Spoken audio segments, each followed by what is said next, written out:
All right, welcome viewers. We finally have Derek from Multiple Dates on the podcast. So Derek, you've been the most requested person on the podcast. Oh, really? Wow. Yeah, by far. Oh, that's awesome. You're also the first person, one of the first like 4 or 5 people that I reached out to have on the podcast. And it really shows me what kind of character you have, that after so long you texted me and said you had time to be on the podcast and came out of your way. I really appreciate it. No, yeah, thanks for having me. And Leo is a great source of information. So just so everyone knows, anything like genetics related, diets, nutrition, health, longevity, he's like the best channel that I've seen as far as any of that stuff.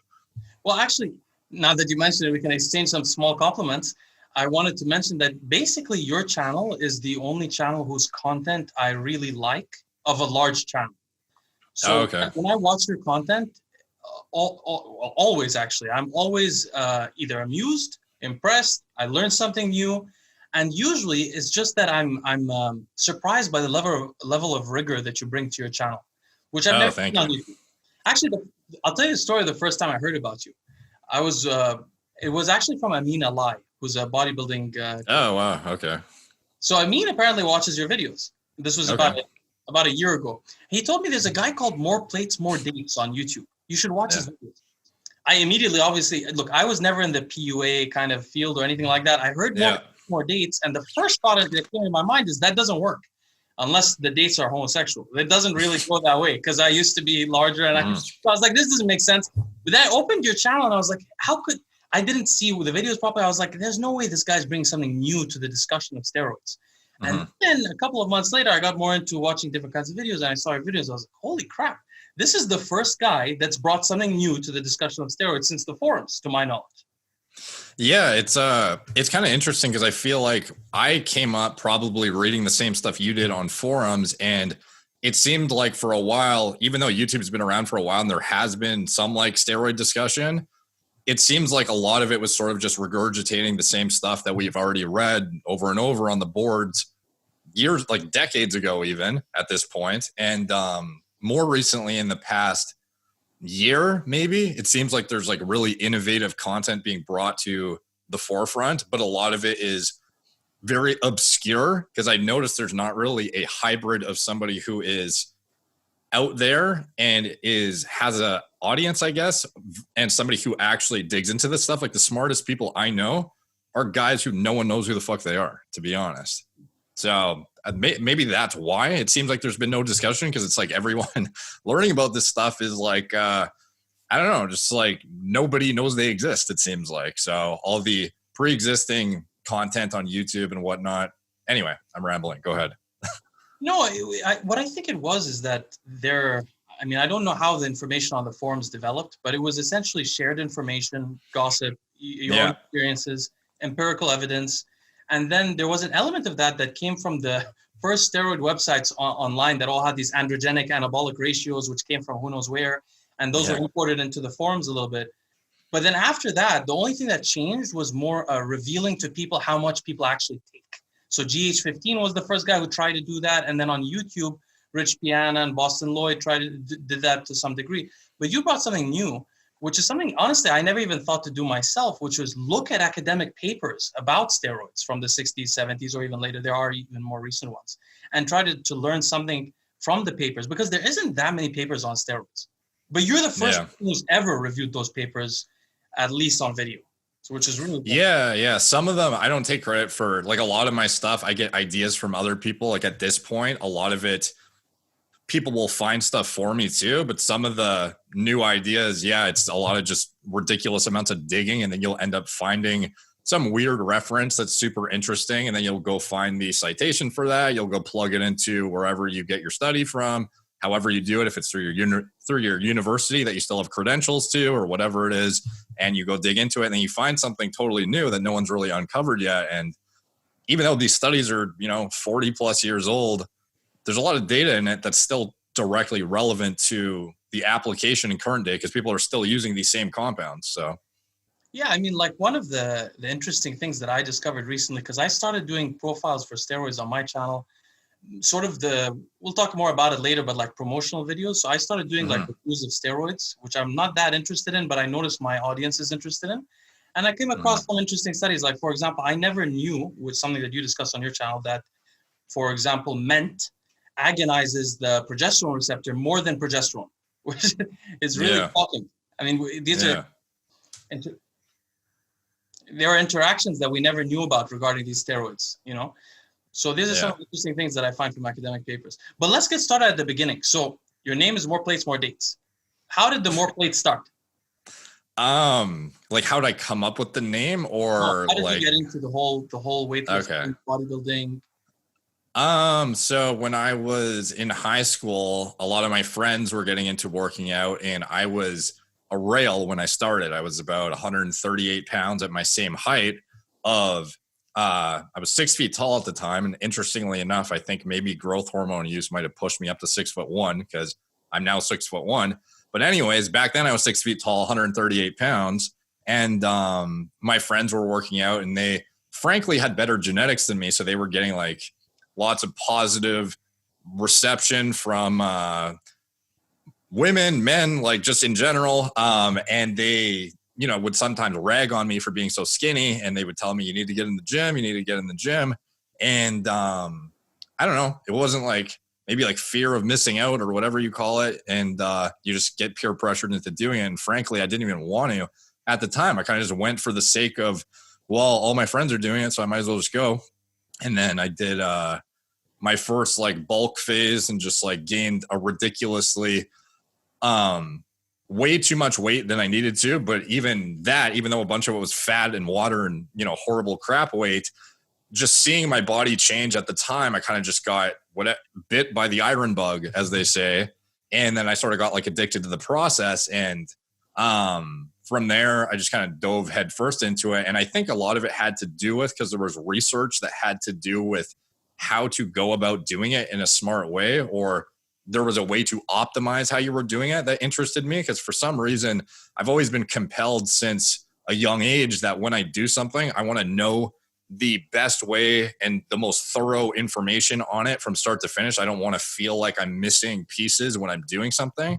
So I started just digging into the forums and, you know, probably the same anabolic steroid profiles you read back in the day, looking at Hirschberger assays of like anabolic to androgenic ratings and stuff like that. And, you know, started to build up my interest in anabolics as well as nutrition and training and blah, blah, blah. And then, from there, it was kind of just like a snowball of getting into all this stuff. And frankly, it's been more or less the same thing for like years now of like, I haven't really stopped researching it as much as I was back when I was 18 years old. I probably started my research. When I was 17, I kind of just did what I thought made sense. And then I sort of learned there was a better way to go about things. And I started digging into all of the catacombs of the random steroid boards and stuff like that. And so here we are now. I'll ask you a couple of questions on the weightlifting element before we move on to the subject. Just briefly, you were always interested in aesthetic lifting, like you were never interested in powerlifting or strongman or anything like that?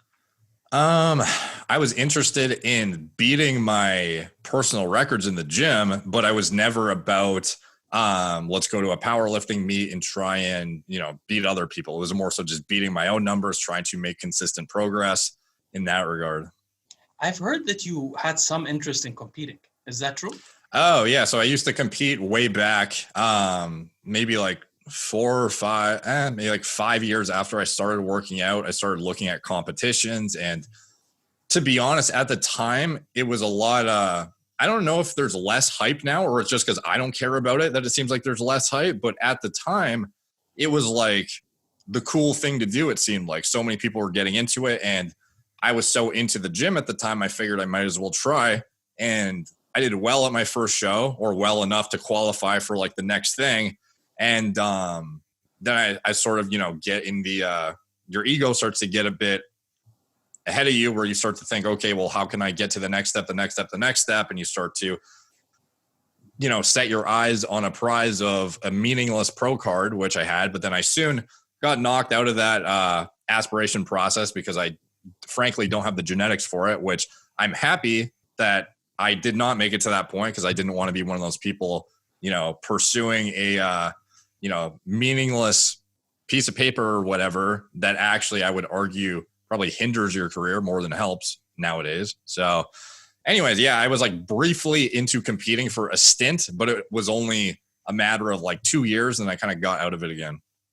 So briefly, while we're on the subject of bodybuilding, let's talk about two subjects. One is dog crap. Recently, I why are you laughing? Yeah, I love how you always say his full name instead of his full username instead of just DC Training. It's like dog crap. Okay, so you know about my opinion about him. Okay, because I was surprised to learn that you've been doing it. So by the way, just so you know, I also did dog crap before. I hired one of his trainers in 2005, and that's how I got my impression of him and the whole stuff. Okay, so we don't have to talk about that. The second one is the vertical diet. So I noticed you like the vertical diet. I'm curious, have you ever had any? Oh, sorry, what were you gonna say? No, nothing. I was gonna see. Have you ever had any kind of like? Do you feel like your C-reactive protein or your inflammation in your body increases on that diet? No, actually, I've had it checked multiple times. It's undetectable. So yeah, but the diet model, I feel like have you actually read the ebook or no? No. Okay, so you probably have a conception that it is red meat, rice, and that's kind of like the premise of the diet, is I'm assuming. Okay, when you actually get into it though, at a basic level, that's how you build up your macronutrient intake if you are trying to gain muscle, is you basically stack on more essentially bison or whatever your preferred source of red meat is with rice, which is presumably the easily digestible form of carbohydrates that would be preferred to use with your red meat. I'm not saying that it is, I'm just saying that's what he says.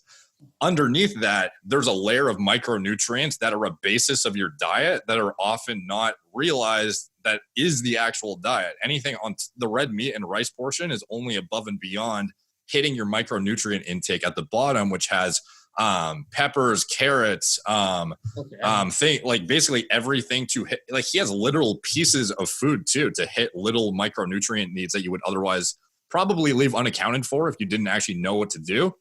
So the reason I like it is not that it's more ideal for me, because frankly, I don't actually follow it to a T. I just take different elements of it and apply it to my diet model, but it's not exactly like that. But for somebody who's just getting into this and has no idea what chronometer is or how to track their micronutrients, or because it's already overwhelming enough to track your macros. And then when you tell a guy, okay, balance your zinc and copper and go over here and get your magnesium in, how are you going to get this in? Where's your calcium? Blah, blah, blah. They're like, what the fuck are you even talking about? So to idiot proof the process, I think the diet is great for that because it is easy on the digestive system. If you don't have any autoimmune issues, hit your micronutrient intake and hit your macronutrient intake, and you can scale it very easily with a well-tolerated, source of food that has a lot of bioavailable nutrients in it, basically. The thing that I was curious about was that once I heard Stan Efferding, who's a person that I respect to no end, I mean, obviously, I'm not taking anything away from him, but I heard him mention that he ate some fruit for the diet after working out for the purpose of, because the liver wants it and it makes the liver feel better. And it allows, I think he even said it makes the liver produce more IGF-1, but definitely fruit after the workout. Have you seen that in his diet? Yeah, so he has a combination of, like this shake he has is not necessarily mandatory, but basically he encourages those who, when I say tolerate, I mean like they actually worked hard enough to kind of deserve this kind of replenishment, because not everyone is going to not get fat when you slam dextrose post-workout. So he'll have people slam dextrose with orange juice to get some of the studies imply that you get a better glycogen replenishment when you combine the two, as opposed to using just, like straight dextrose or something like that. So that is his premise. He doesn't necessarily recommend it to everyone, as far as I know. It depends a lot on your training intensity and volume. But anyway, I'll defer to you on your opinion on it. No, I'm not sure. I just heard him say that before. I was curious of your opinion. So this is where it gets really interesting. So the more plates, more dates thing was confusing to me before. And I've watched your videos for a few months, and most of your videos don't have anything to do with that element. And so in preparation for this podcast, I like to do research on the guests. I went and watched your podcast with Chris. I watched all 4 episodes in the last. Oh my God. Wow. That's a lot of watching, dude. Dude, look, first of all, I switched my circadian rhythm totally off. Like, you wanted to talk about SR9009. I just injected it to be able to be on this podcast because Nighttime. That's hilarious. Yeah. So I did that. And I also watched 4 episodes of an hour and a half of you and Chris talking. Okay. So in the process, I learned so much about you. So to go back to like high school, you were working out, you're already into working out. You're 2 years into that when you come across this gentleman called Good Looking Loser online. Yeah. This changes your life. It's very interesting. No, yeah. I'm still laughing at the fact that you injected SR 9009 to do the podcast. That's awesome. Here with you. Yeah. Yeah. Yeah. So in high school, basically, remember how I mentioned how my friends were all like genetically gifted and they were the ones who worked out. And when I was 17, which was almost in my graduation year, I hadn't even started working out and they were all, miles ahead of me. And they were the ones who had, girls handed to them on a silver platter, essentially, because they were jacked, good looking and just genetically gifted. I don't know, whatever. So I was kind of like the guy, the odd man out who never had any success really with women in high school or built relationships or anything like that. So expectedly, the guys who like underachieve always build up this, not like, I guess it's like insecurity driven motivation to overachieve kind of thing. I think this is probably what leads to a lot of like millionaires and stuff like that, to be honest, is guys who, are repressing some like shit from their past, or they didn't achieve something and they're like overcompensating. So anyways, I was like the skinny rail kid who didn't have any success really with women. And then moving into university, I just knew I had to change it somehow. And I basically came across some videos online of Chris at the time, which was when he started Good Looking Loser. He had approach videos where he would go in the mall or he would go in like a coffee shop or whatever, and he would cold approach, which is like, you don't actually know this girl.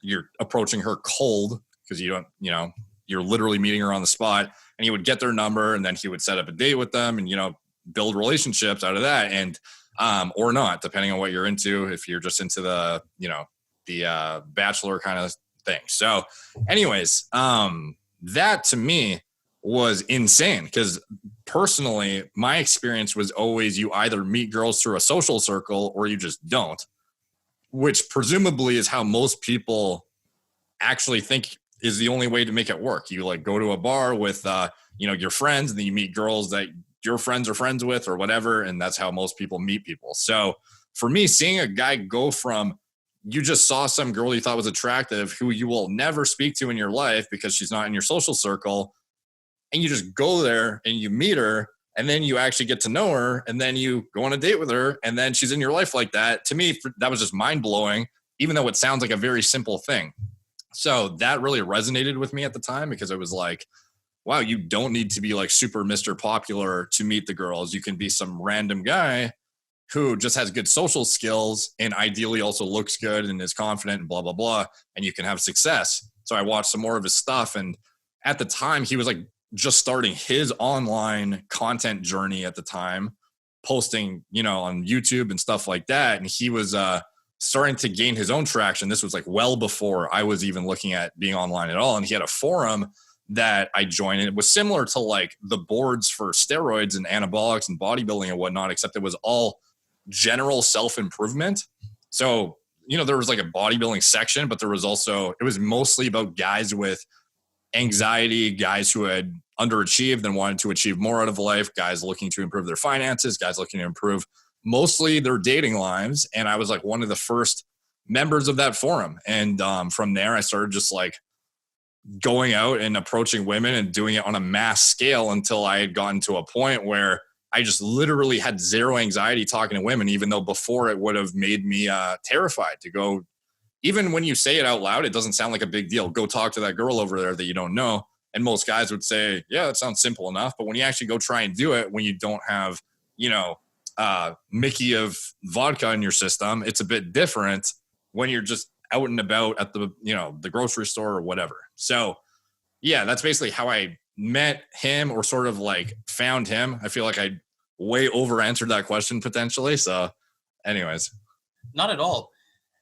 Actually, it's interesting. While you were talking, I was at the end, I was trying to think, have I ever actually approached? I'm not even sure if I've done it in my life. So yeah, most people haven't. It's like a really, really rare thing for anyone to do. You usually in your social group, you usually have like a couple of guys who are like fiends for this kind of thing, and they just approach girls naturally, and they're very like okay with rejection. But I was never one of those people either. I think for introverted people like ourselves, it is a difficult thing. Somehow I managed to avoid needing to get. By the way, I read Neil Strauss's The Game in 2000. Yeah, that's what got Chris. Actually, I read that, and that's what got me into the pickup stuff. And I actually tried some of that ridiculous shit from that book before I found Chris's material, which was more like he had spent years buying workshops to go work with those guys because he was coming up in his own pickup journey in the era when Neil Strauss was actually doing the stuff he wrote about in that book. So Chris would actually go hang out with the guys like in that mansion, in that mystery. Yeah. He would like hang out with the guys in that social circle. So he like experienced that whole adventure and realized how he developed his own way to go about it, which came across a lot more natural to me because it just involved no tactics, no like wearing weird shit. You just go up and you talk, and you let your social, however good you are socially is basically going to determine the outcome as well as how good you look. And that's kind of the end of it. So it was like, there was no, crazy pickup techniques like Neil Strauss would put out. Cause when I tried the Neil Strauss stuff, it felt so not organic whatsoever. It felt so forced. And like I was trying to follow a script that just wasn't me, that it never worked. But then when I found his stuff, it was your own personality and you're winging it. So you suck off the bat. But once you have put yourself through exposure therapy so many times, you actually get good at it and you build up your social skills, and eventually you can have fluid conversations with women that would have otherwise terrified you. So I just really resonated with his content, and then it sort of put me on my own journey on something that was actually something I could do myself, because the Neil Strauss stuff just like was impossible to follow for most people. Yeah, it's quite compelling, actually. Maybe on the third podcast or so, I heard Chris describe his view of PUA as compared to Mystery and Neil and these guys, and basically was emphasizing looks and social signals of worth, right? Yeah. Those are two things. Yeah. Hierarchy and looks. Yeah, so it's basically what it boils down to, in his opinion, and I pretty much agree with them, is how good you are, like your actual social prowess, how fluid you are with conversations, how confident you come across, your style, do you dress like a bum? Do you dress well? How you look in general, are you fit? Are you in shape? And then above and beyond that, there's kind of like, I don't know, I guess social status plays into it as well, but that's a bit harder to interpret for a girl who's just meeting you cold. So that would be more so from, I guess, online dating, which is largely stuff that's beyond Chris's time, because he actually got married and didn't ever do the Tinder thing or anything like that. He was like early Plenty of Fish days, and that's pretty much it. But the thing my caveat would be adding in social status on top of that. Yeah, it was quite compelling. I agree with it, I think. I was really fortunate in growing up abroad, where we were actually using I know in the West now they have Tinder and stuff like that. We had our own kind of things abroad because it wasn't easy to meet girls socially in public where I grew up, which was in Dubai. So a lot of the time I was in Dubai. So we actually had sort of like earlier phases of this Tinder thing. So maybe that's why I never needed to learn it myself to go. And also I just didn't want to be rejected. I really was quite, I was holding that, it wasn't worth it to me. But it's quite interesting because there's two questions I have. One is, when you grow up, so I noticed that most of my friends who have like a good family life, they're close to their mothers, reasonably close, and have sisters and stuff like that, usually don't have such difficulty approaching women. Whereas maybe guys who have less female influence in their childhood have more difficulty. Do you find this was the case on GLL and maybe personally as well?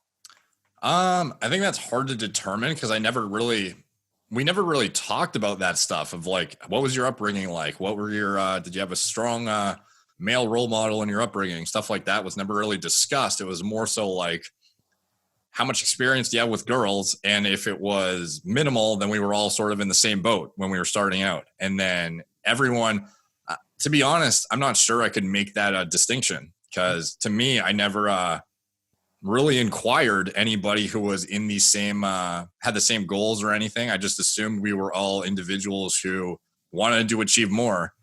Some of them were actually like normal guys with decent achievements, but they just wanted more out of life. And then there were some like me who, you know, were like heavily motivated by lack of success or just lack of trying more so. Cause it's not like I couldn't have been successful. I was just a pussy about it in high school. So moving forward, I think that was the main fuel rather than, you could be right though. I'm not really sure, to be honest. So it's really interesting because your perspective in getting into weightlifting is so different than many weightlifters. I think a lot of weightlifters get into it to build up armor to protect themselves from guys, actually. So in like 2004, 2003, in those days, muscle still used to be attractive to women more than it is now. So I think there were guys who were becoming bodybuilders just to get women, but it seems less frequent now. And most of the people I tend to talk to seem to have been bullied in high school or in middle school, and that's how they develop it. So it's pretty interesting to see a different perspective. So, oh, go ahead. No, yeah, I was gonna say that's. I thought most guys did it for girls, to be honest. I didn't really think that many would do it to defend themselves. But I guess if they were bullied, then yeah, that makes sense. Absolutely. Well, I've had the different experience with the girls thing I mentioned in the beginning of the video. When I was at my most muscular, I was rapidly losing attractiveness with women. Oh yeah, there's definitely diminishing returns when it comes to that. So it's like the bigger you get, the more male attention you get versus female almost. And that's kind of like, that's why more plates, more dates doesn't actually make any sense. So when you think about it. Well, it could be more dates, but you're getting dates outside. But but you actually, if you get big enough in LA, at least, you start to get hounded by gay guys. Like you'll ask a little bit. Yeah, they're very nice. I mean, very helpful. Like if you go to a bar, you get free drinks. But usually, it's not women that are coming up to you and saying, "Oh, you have a big back." You know? Anyway, so I was going to ask you like briefly about your views of how like dating is changing in the West. One thing being, because you're so, used to be very interested in this, and I could tell you're really passionate about it on your podcast when you're talking to Chris. I want to know, how do you think it's changed in the West given the advent of like Tinder and things like that? Is PUA as important? Is it important? I would argue that if you look good and you were actually like top 10% of looks in terms of 10 guys, you're going to be better than 9 of them in your age bracket. I would say that it is not overly important from a time efficiency standpoint, because with the amount of women on the dating apps now, if you look good, you can put in pretty much zero effort and be successful. And it's like, you can do it in your fucking boxers from home. You don't need to be going out and getting dressed up and going to clubs and doing all this stuff, which is a very time intensive process.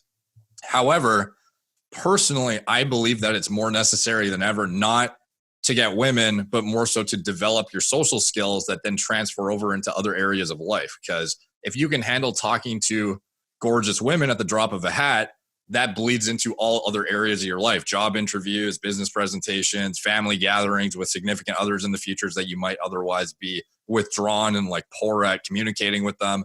All that kind of stuff is a fucking breeze when you can talk to some random girl at the drop of a hat that would otherwise terrify 99% of guys. So to me, I feel like as time goes on, more and more people are getting used to, oh, that girl's attractive, I have to message her on my phone or DM her on Instagram or whatever.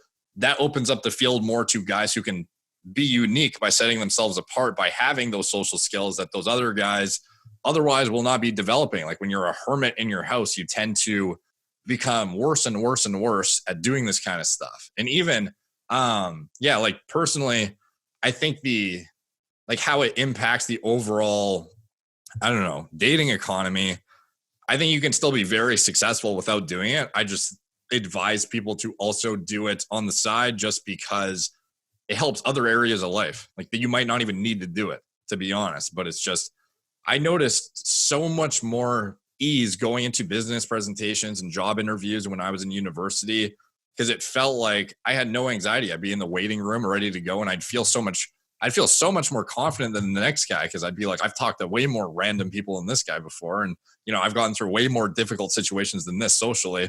So it was almost like a challenge for me, and I feel like conquering that really, maybe it won't actually help you get more overall women, but it definitely helps other areas. And I think if you're not good looking, you're kind of forced to be good socially and make up for that lack of what you're going to get online in real life. Because the guys who don't look good, frankly are going to get no results online. Like 80% of guys on Tinder are not getting any dates with anybody who looks half decent. That's just how it works. So those guys, especially, you absolutely need to be talking to women in real life.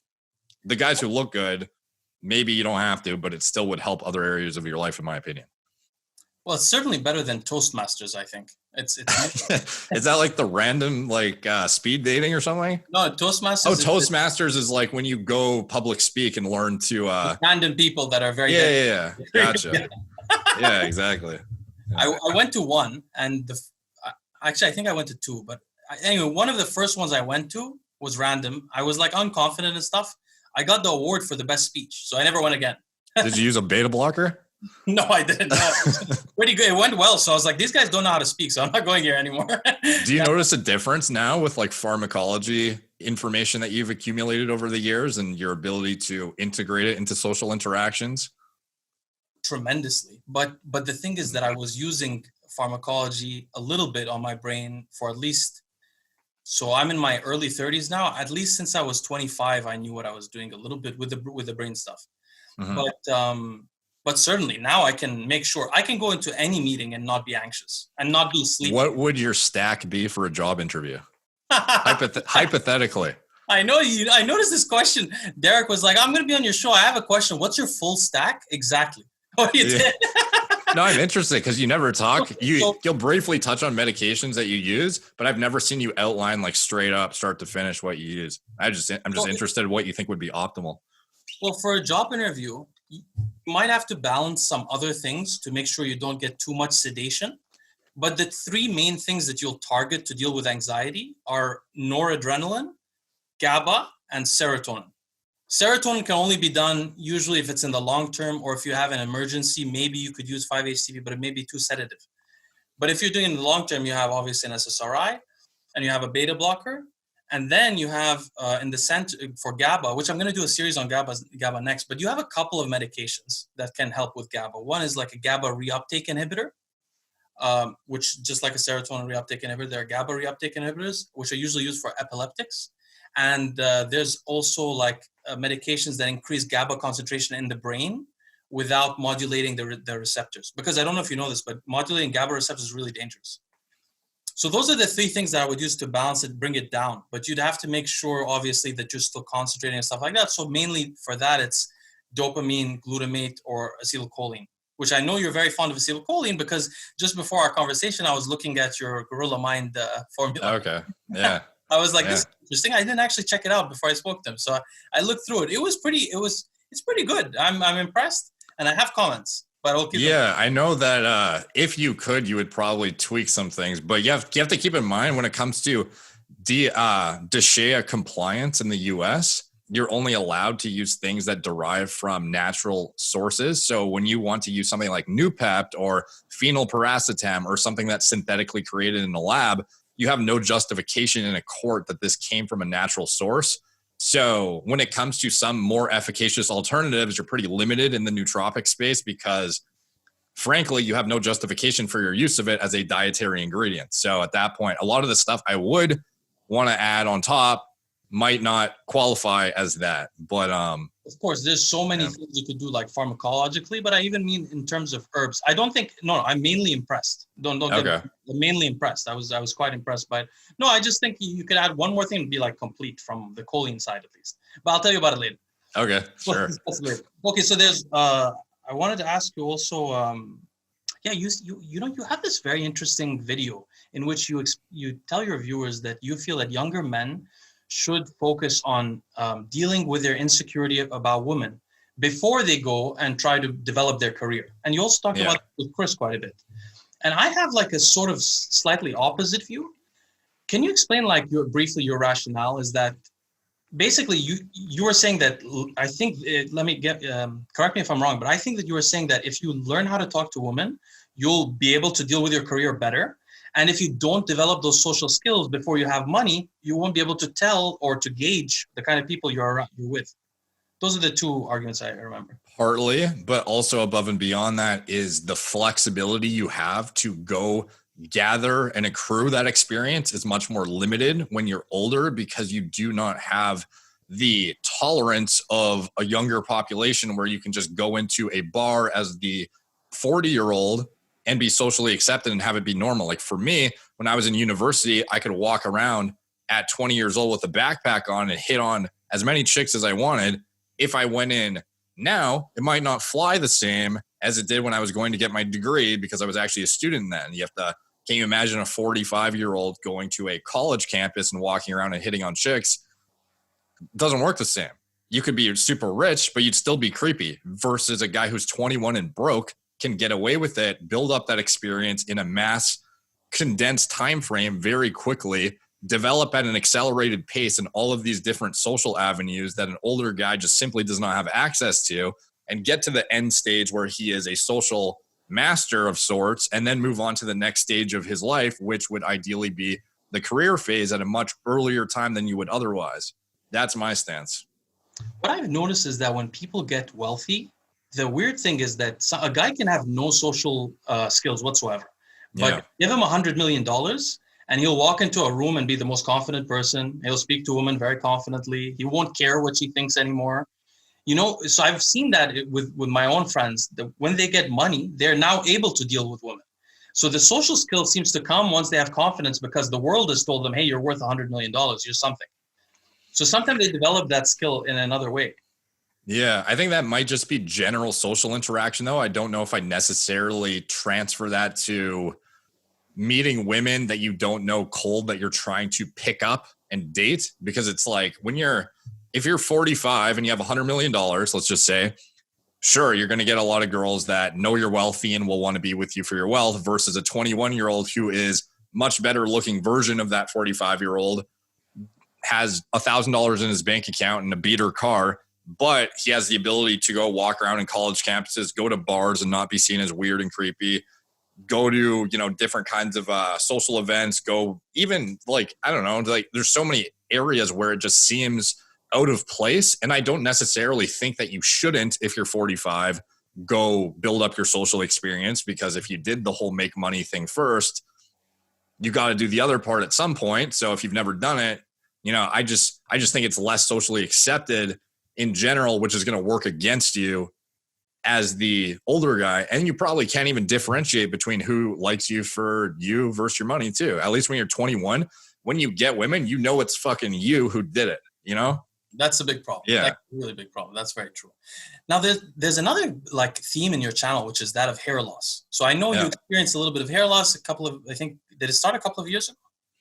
No, it was a long time ago. It was like 8 years ago, probably. Yeah. Wow. Oh, wow. So you're really technically it's been happening since puberty. I just didn't notice it until So you're the most rigorous person about hair loss that I've ever encountered. Yeah. So the first time I got interested in this subject was in 2005. There was a forum very hard to find online about minoxidil on beards. This was before Minox Beard, before the Facebook group, before all that stuff. It's 2005. So I used minoxidil on my mustache. I was 17, 18 years old. It didn't really work. So I let it be. It was 2%. That's why it didn't work, but I let it be. And then I've been following the hair loss world a little bit. I've never encountered anyone that's as rigorous as you. You take the subject. First of all, so you've apparently cured your own hair loss very successfully. No, I wouldn't say cured, but I've definitely halted it significantly and reversed it to a decent extent, but it's certainly not back to prepubescent, Norwood Zero, dense, what I would consider perfect hair at all. It's definitely not where it used to be, but it's definitely better than at my worst stage. There's a significant amount of recovery from that point, but to get to complete recovery, it would be a process. I would not I do hardcore experimental shit, but even I don't necessarily want to go the aggressive protocol necessary to potentially get to that point, because it would involve a lot of stuff that would impair my productivity, my brain function, muscle mass potentially.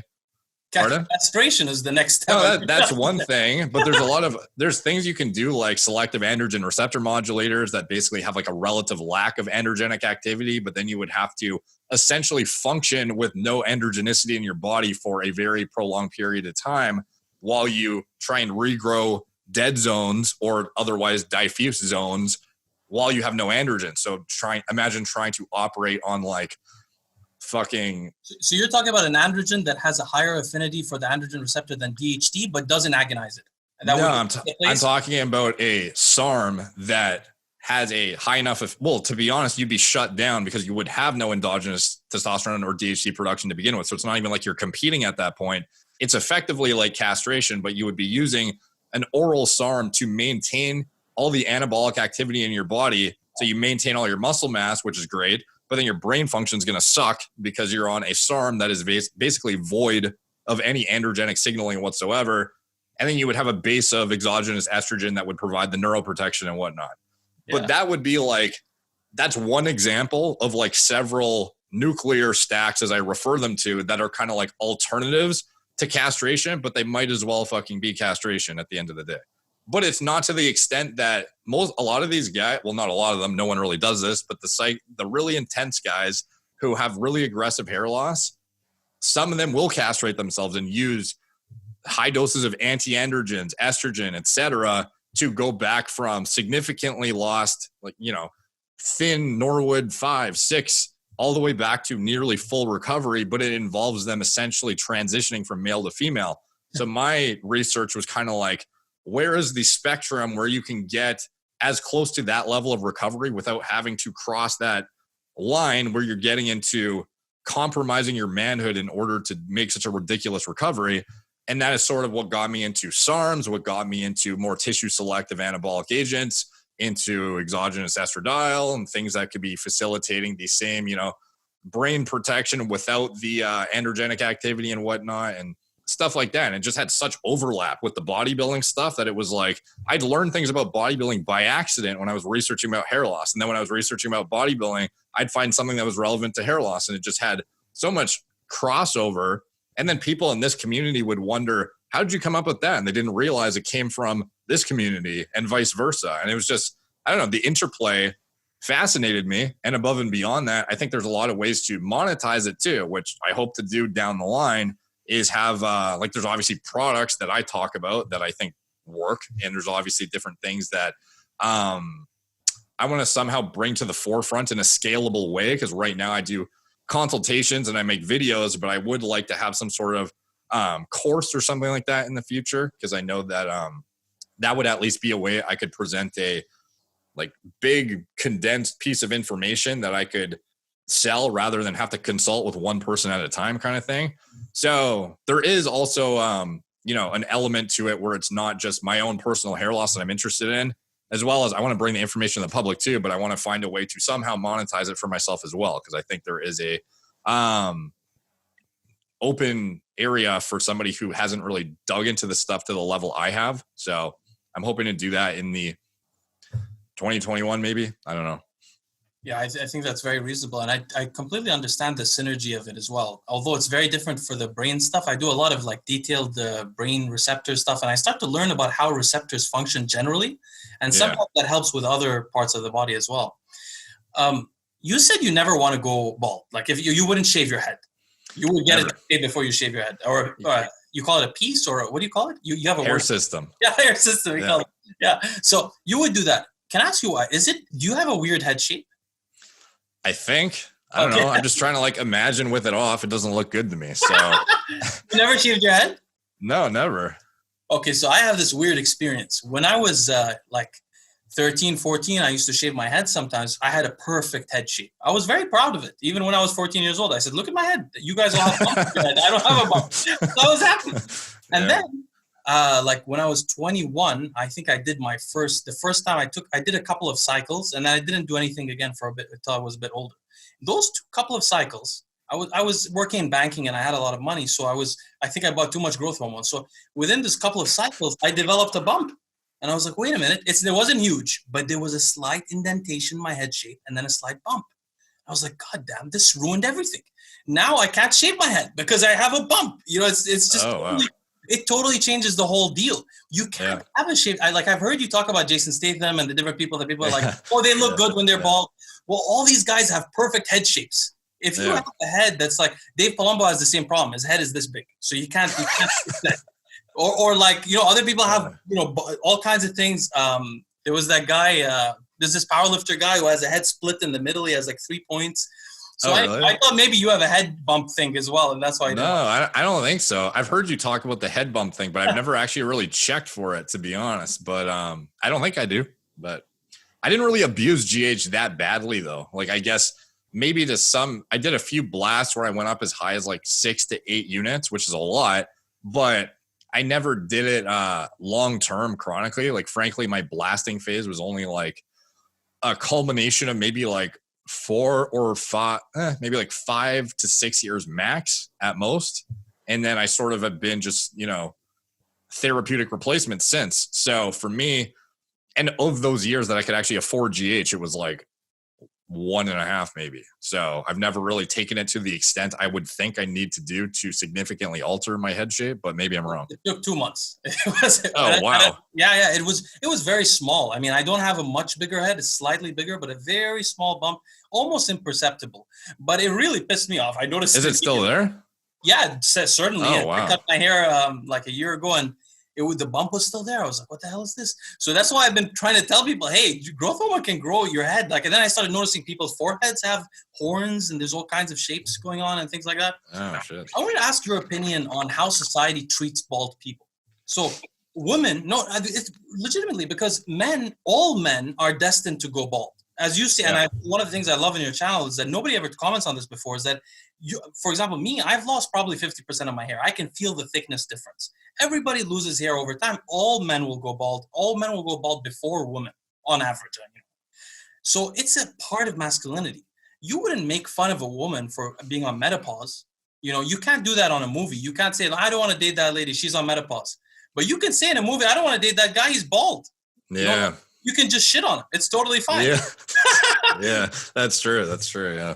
Yeah, it's kind of shitty. Yeah, I agree. Because it's like there's a lot of stuff about men though that just happens to skate by, like in terms of men that are short, men that are bald, men that are you can pretty much shame them for anything physically, and it's not really a big deal. Whereas for women, it's like you comment on anything and you're going to be chastised. So it's unfortunate, but it's just one of those things where it's like, even circling back to the online dating, and you're going to have success if you're good looking and you're in the top 10%, you kind of just have to accept the superficial nature of the world you are put in and try and make the best of it. You can either get annoyed about it or you cannot. I'm not sure if this answers your question, but it's like, yeah, it's shitty, but it's like, that's why I tell guys who are bald, it's like, if you don't look good with a shaved head, get a hair system. If you're already too far gone, then do that. I should make a note, though, for those that are bald and listening, that there is hope. I have met in my older days 2 women who really liked balding men. I don't know why. Yeah. Both were very attractive. They were like 9s or 10s, what you would call it. And they really like bald men. In fact, one of them asked me to shave my head while I was with it. So there are women that really like that stuff, but it's like 10%. Usually their fathers are bald. Or if you have the good head shape, then you're just golden because it doesn't matter. That's true. The head shape is very important. Now, I wanted to ask about Perfumery as well. I've never seen anyone do a Perfumery thing. Is this from the GLL days? No, it was sort of something I just got really interested in on my own. And it's part of the whole self-improvement thing. It's like, dress better, look better, and smell better, I guess. I don't know. It just, I got really interested in fragrances and cologne. And I used to watch, there's this one channel, Jeremy Fragrance. He's like the premier YouTube channel on men's fragrances pretty much. And I don't know, it sort of becomes not like sort of like a hobby, I guess, collecting some of them. Because once you accumulate a certain amount, you're never going to wear all of them, frankly. Like I still have ones from 4 years ago that I've worn maybe one time. Yeah, I just, I like having different ones for different situations. If you're going on a date versus you wouldn't wear the same one to a date as you would to the gym. You'd wear a more fresh fragrance to the gym, or running errands. You wouldn't wear like a heavy duty party smell is kind of the best way I can put it. Stuff like that. So yeah, it really interested me personally. What do you think of Men 212 by Carolina Herrera or whatever? I haven't smelled that one recently, so I wouldn't be able to tell you. But one I do like from them is CH Men. It's like one of their original ones. And it is very unique, is one of the reasons I like it. So not only is it very mass appealing to women, but the chances that a girl has had an ex-boyfriend that wears it is extremely low. So it's a very good fragrance in my opinion. You bring science to this like dating thing. It sounds anyone talks so seriously about that. Like she will not have met someone that used this before. I promise. Okay, so some interesting things. I noticed you're doing this podcast, and you guys are actually using webcams, like not even cameras, but you have masterful editing. You're cutting off like from one side to the other. Do you edit it yourself? When I did the first one, so first of all, let me preface this by saying I barely even knew how to work Zoom. So you can just imagine me trying to do the podcast setup. I had like this interface, like a Scarlett soundboard thing. And I would think, how does Joe Rogan have, like, I like podcasts personally, but I don't like watching just two webcams with two faces on the screen. I want to see that high quality person in person jump back and forth when they're talking. And I didn't know of a program or anything that would allow me to differentiate between who's talking and jump from camera to camera. And at the time, it's not like I even had two cameras. So I had my iPhone and I had this webcam that I'm actually using right now. So I just attached one to a tripod on one side and then attached one to a tripod on the other side. I'd record both conversations. And then I'd have a soundboard that records the audio. And I would literally go in and cut between each one manually, and it would take the amount of editing that went into it. When you ask me, like, the reason why I would not do the podcast now is because I had to do that. But then moving forward, I hired an editor and they were the ones who did it. But the thing is the amount of time it went into them going up and chopping it up, it just didn't make sense because they would only get like 10,000 views, which for me, when I actually only see Chris when I travel to Idaho because that's where Gorilla Mind's located and we're business partners. So that's why they're so infrequent. But when I'm there, I try to make an effort to sit down with them and have a podcast because a lot of the original, GLL guys like to see me and him talk about stuff. So I did that a few times. And like, frankly, it was purely for that audience. Like I knew not a lot of people would watch it, but it got to the point where the time investment for sitting down, recording it, exporting it, having the editor manually cut all the pieces out, me repurposing clips for the clips channel and all that kind of stuff.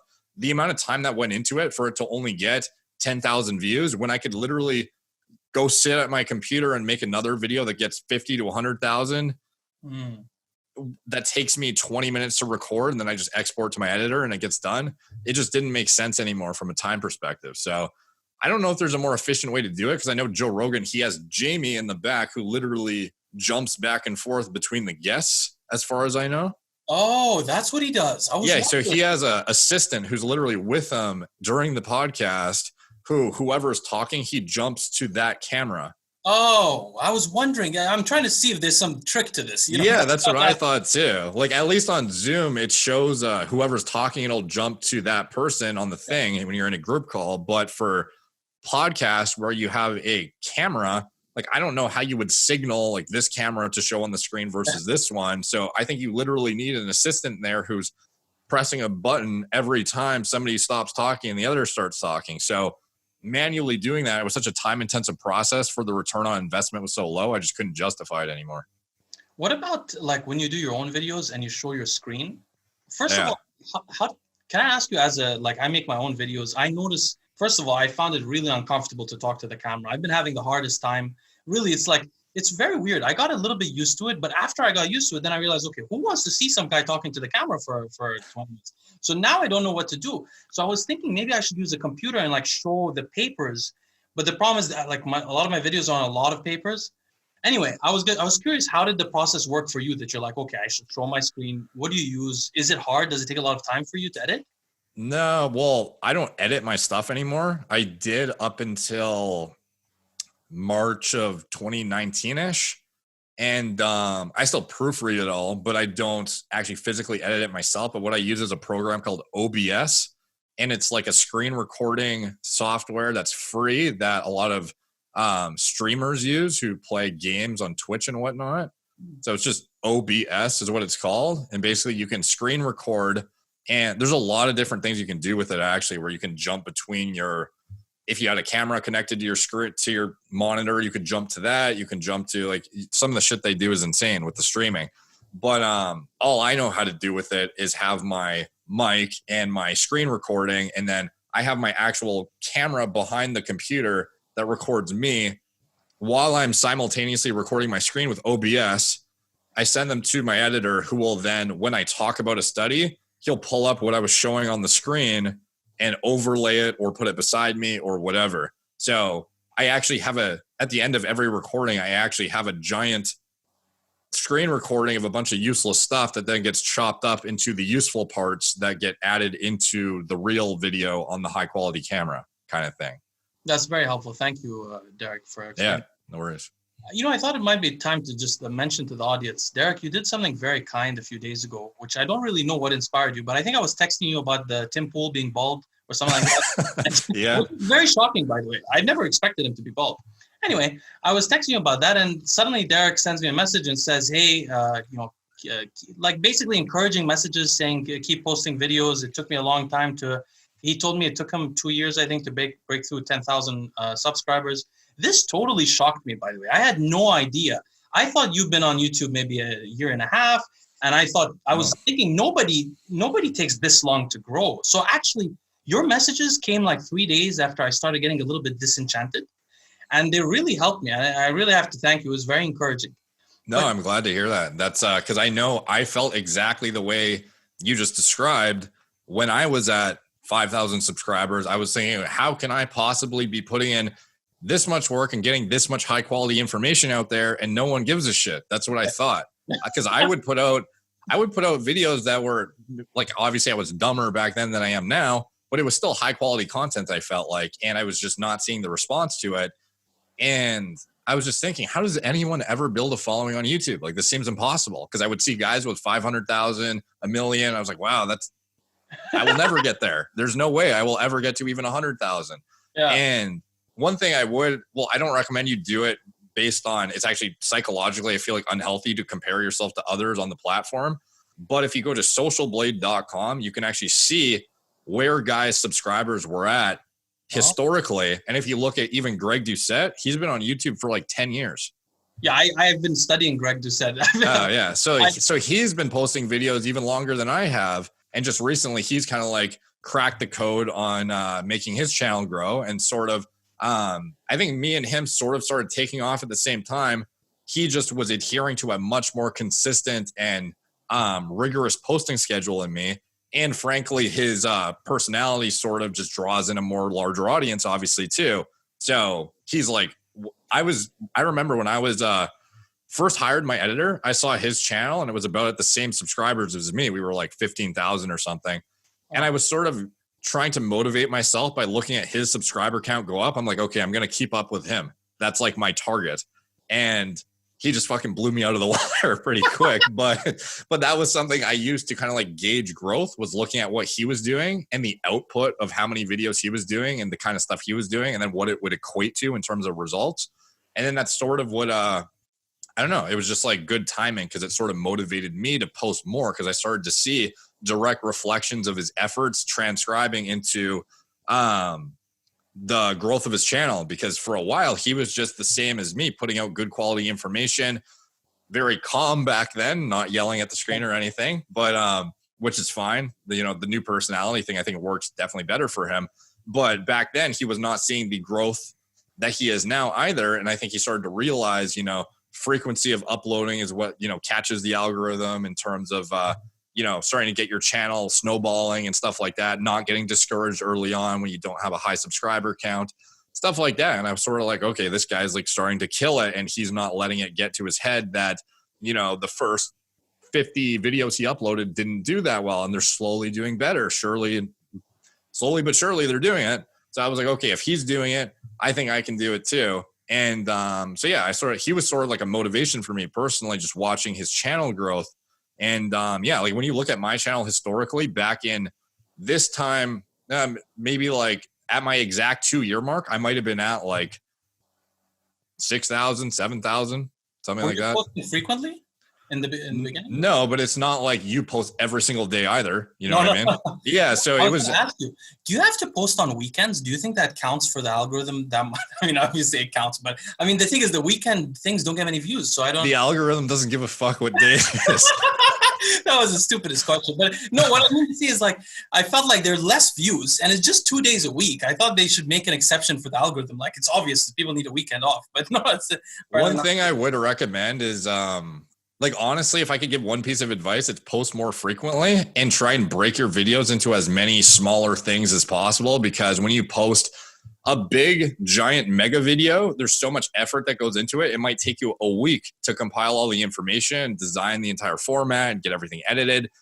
But your algorithm kind of like, maybe you'll get lucky and it'll do well. But at the end of the day, most of your content could probably be broken up to 20 like SEO friendly versions of that content, because you're very limited too. When you post a big chunk of content, you can only have one title.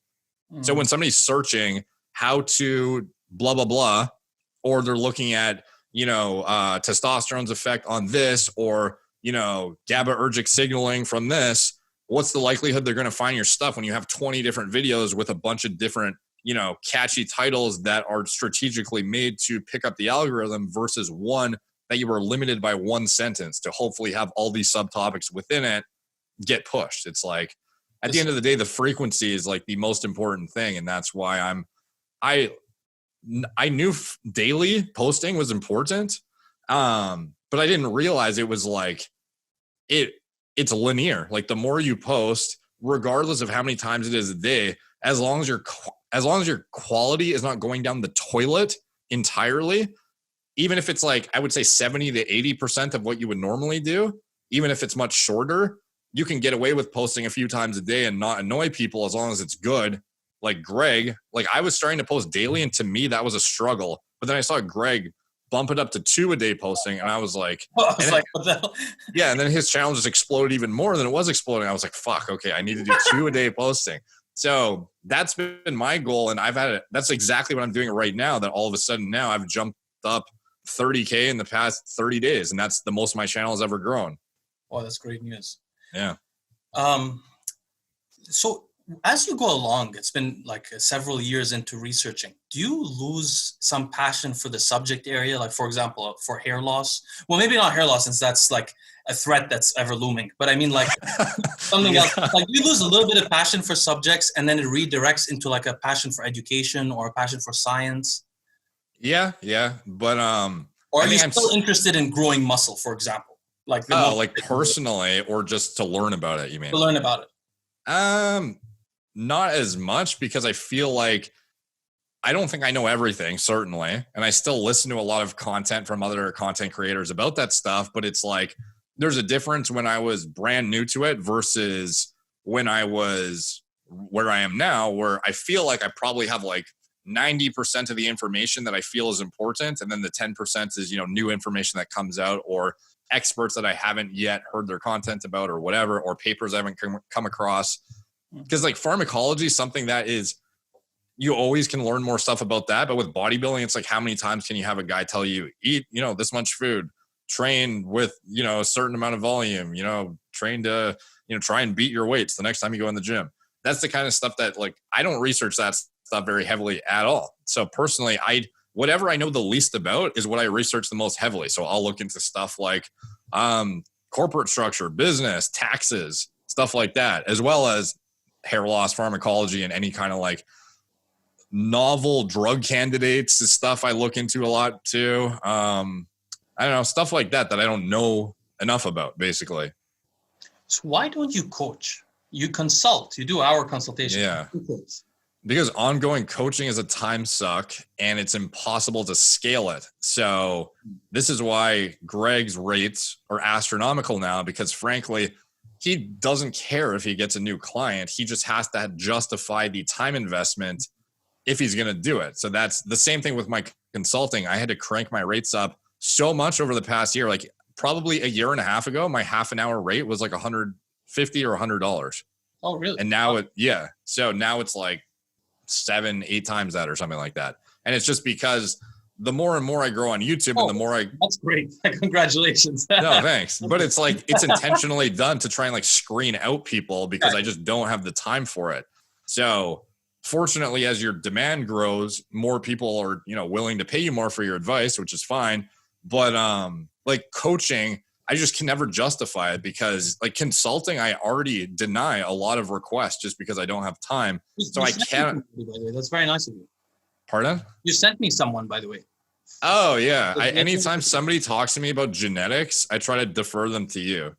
But it's very kind of you. Yeah, no worries. I'd be happy to do it. And to be honest, I think you're more qualified than me when it comes to assessing genomes and whatnot. Actually, by the way, the guy you sent me, who probably don't remember what it is, but turned out to be a very fascinating case. And we had a great discussion. Yeah, it was really interesting. Yeah, it was really interesting. Keeping him anonymous, I probably don't remember what it is. Basically, the gentleman had a very interesting case. He had very high lipids. He was not asking about it at all. He didn't want to talk about it. But he was familial hypercholesterolemia. Yeah. So I was shocked. I was like, you're going to die very soon. There's something very, scary going on. You have to go check or go manage your cholesterol. And he was like, no, the thing is in my family, a lot of people have high cholesterol and they don't die early. So I was like, wait, maybe he has one of these protective genetic polymorphisms there are only a few that are so protective that you could have like LDL cholesterol of 200 and you're fine. You're not developing or you're not dying at least.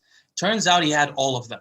I checked for free afterwards. I was like, I'll check your genes for free. Just send me the thing. I just want to make sure he's okay. And I checked and he had at least one allele on each one of those 3 genes. Oh, wow. Gives him like a crazy makes him almost invulnerable from cholesterol. What's the polymorphism with the PSK9? Is that like essentially conferring the same effect as a PSK9 inhibitor, but inherently through your own genetics? Exactly. Okay. I was just wondering. Yeah, exactly. That's what the drug is designed to simulate. Okay. That was something I was hearing about recently from like a cardiologist podcast I was listening to. It was kind of interesting. Oh, really? I didn't know there was a cardiologist podcast. No, it was just like a cardiologist on a podcast. And that's, it was just interesting to me because I've heard you talk about the PSK9 inhibitors before. And I didn't realize there was a genetic polymorphism that causes what that drug is intended to do. Yeah, absolutely. And there's another drug that's just been approved in 2019. Unfortunately, I always forget the name, but I'll send it to you after. You might find it very interesting. Other statins and PCSK9 inhibitors, this third drug is very promising as well. It's like it inhibits cholesterol synthesis at a higher level of the chain. I wanted to ask you also about articles. So my wife is really into marketing. So she tells me all the time, you have to write articles on your blog. You have to title them the same as your video. You've got to do this. I totally ignore her. I'm stubborn. I'm like fighting it. But then everything she tells me to do, I see Derek does. So if you post on Instagram, it has all the links. It's like all organized. I'm like, crap. Wait, is Lucie right? Do I have to do this? I'm not completely clear. So I told Lucie, I was like, Derek does everything you tell me to do. So does this make a huge difference? I know you have like a specialty in marketing. Okay, so as far as the blog articles go, if you go look at my dates published of my articles, you'll note that I publish on YouTube daily, but my articles I publish once, maybe a month at most. So those big video descriptions are just a bunch of links in case they want to follow my other social media platforms. And to be honest, I mostly have a mailing list link in order to entice people to subscribe to my newsletter if I do put out an article, because my articles are much better in my videos, I feel like, because I'm sure you feel the same when you're talking off the cuff versus you can actually proofread it and cite everything you're talking about and arrange it in a way that's easily more palatable. But the blog articles, they take like 4 or 5 days to write and edit. So for me, I can sit down and literally just assault somebody with facts about a drug versus if I'm writing an article, it will take me a week to publish a high quality article. So for me, I was trying to, like, for diversification, it's a very good idea to be on all platforms, because if something ever happens to one platform, which when you talk about this stuff, that's certainly a possibility. You want to be diversified on other platforms, because if you focus too hyper specifically on one and your whole audience is there and it's not on the other ones, if you get wiped out, you don't technically own this. They own it, the company. So you now have none of your following anywhere. So I always try to have as much diversification as possible. And that's why I'm even on random obscure places like BitChute, which, but the blog articles though, it's not like I can repurpose my videos to go into the blog article. Whereas at least with podcasts, like Apple Podcasts, Spotify, I can just rip the audio out and put it on all those. And it's the same thing with no additional time investment. But with the writing, it's fucking impossible. And I've tried hiring people in university, like biochem majors. Like I've tried hiring people that have the same better education than me in even the same subject matter. Like they're actually like specialists that research this kind of like pharmacology. And even they didn't reach the quality of work that I felt was presentable enough where I didn't have to significantly proofread their stuff. So I was like, okay, the fact that it takes me 8 to 12 hours to proofread like a master's degree article, because this stuff is so obscure, I can't expect them to know what I'm talking about. I'm talking about drugs and interactions with receptors that no one even fucking publishes about. It was just unreasonable to expect somebody I hired to write in a high quality manner about that stuff. So I just gave up on the whole process, and now I barely even post articles. But if there's ever something that's an experiment I do, or something that's I feel like needs to be put out there, like for example, my DECA only experiment with exogenous estrogen, I was like, okay, I need to spend a week writing this article. So I put out all my blood work. I put out, the dosages, exactly what happened, all that kind of stuff. That's the kind of stuff I'll put my articles out about, where I feel like I would be doing myself a disservice by not publishing it on all platforms, even though I know full well that not that many people are going to find it, because Google, the algorithm of Google is totally, you would think because Google owns YouTube that it would be similar, but it's totally not. It's like a bunch of black hat. Do you know what black hat SEO is?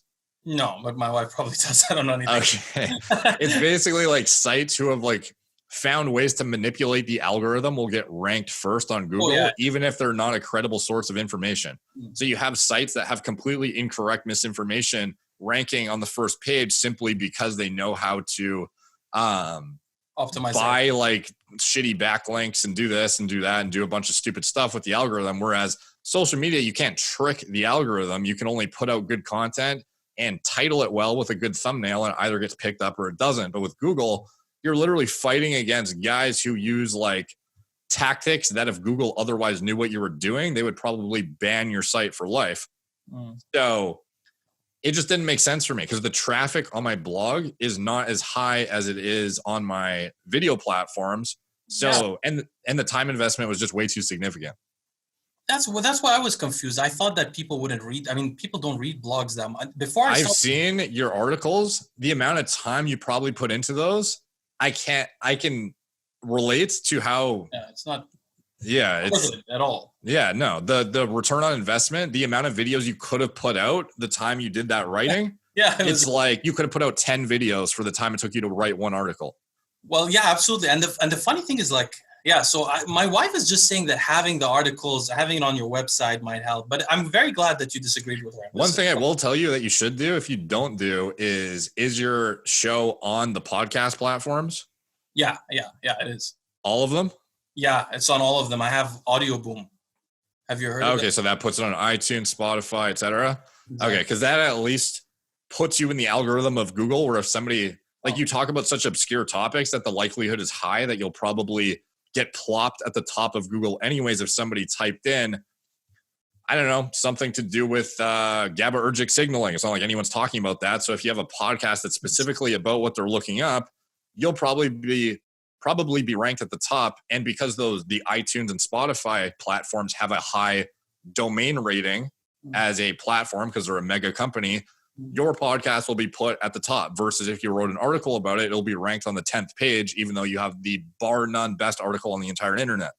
So that's why when I tell people about SARMs and stuff, I'm like, I have the best articles on the internet, but you have to go find them, because you're not going to find them when you Google them.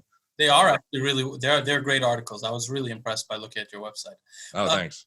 You started your supplement company so early. I mean, if you were growing very recently in the last year and a half a lot, then you started a bit earlier, I guess, when you had less of a following. Right. So it's interesting, because I actually started out as an employee for Gorilla Mind. Yeah, I noticed. As well. Yeah. So even though I technically launched it because it was all my own formulas, I was still like, I was their formulator, who basically was also the face of the company to some extent. And then as I built up a following, I started to build my net worth, I guess, enough to a point that it made absolutely no sense for me to keep drawing a salary and draw commissions or whatever. So I bought equity in the company and then became an owner, rather than, even though like I am a founder, but at the same time, it wasn't as an equity holder off the bat. So I bought in at a later date when I actually was able to spend the money on it versus when my first 2 years online, 2016 and 2017, I was just some kid with $1,000 in my bank account. So, yeah. And congratulations on building yourself up to that point. Oh, thanks. You know, I saw an interview of Dave Palumbo with the guy from Bang Energy recently, like a couple of weeks ago. Oh, really?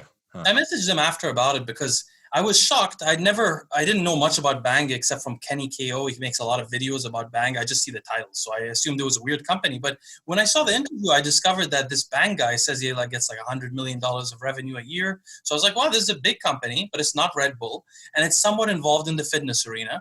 So I thought this might be a great opportunity because the guy was talking about formulating his drinks in such a unique way, and I thought there's nobody who's really made a nootropics drink.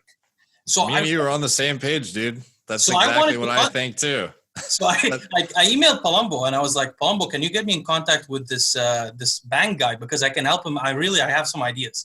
So then he's like, Palumbo's like, he formulates his own stuff. He's like, listen, why don't you formulate for me a pre-workout? So I was like, no, I needed a drink. The drink is where the business is. But like, it takes a lot of R&D, I assume, to work. Are you thinking about this yourself?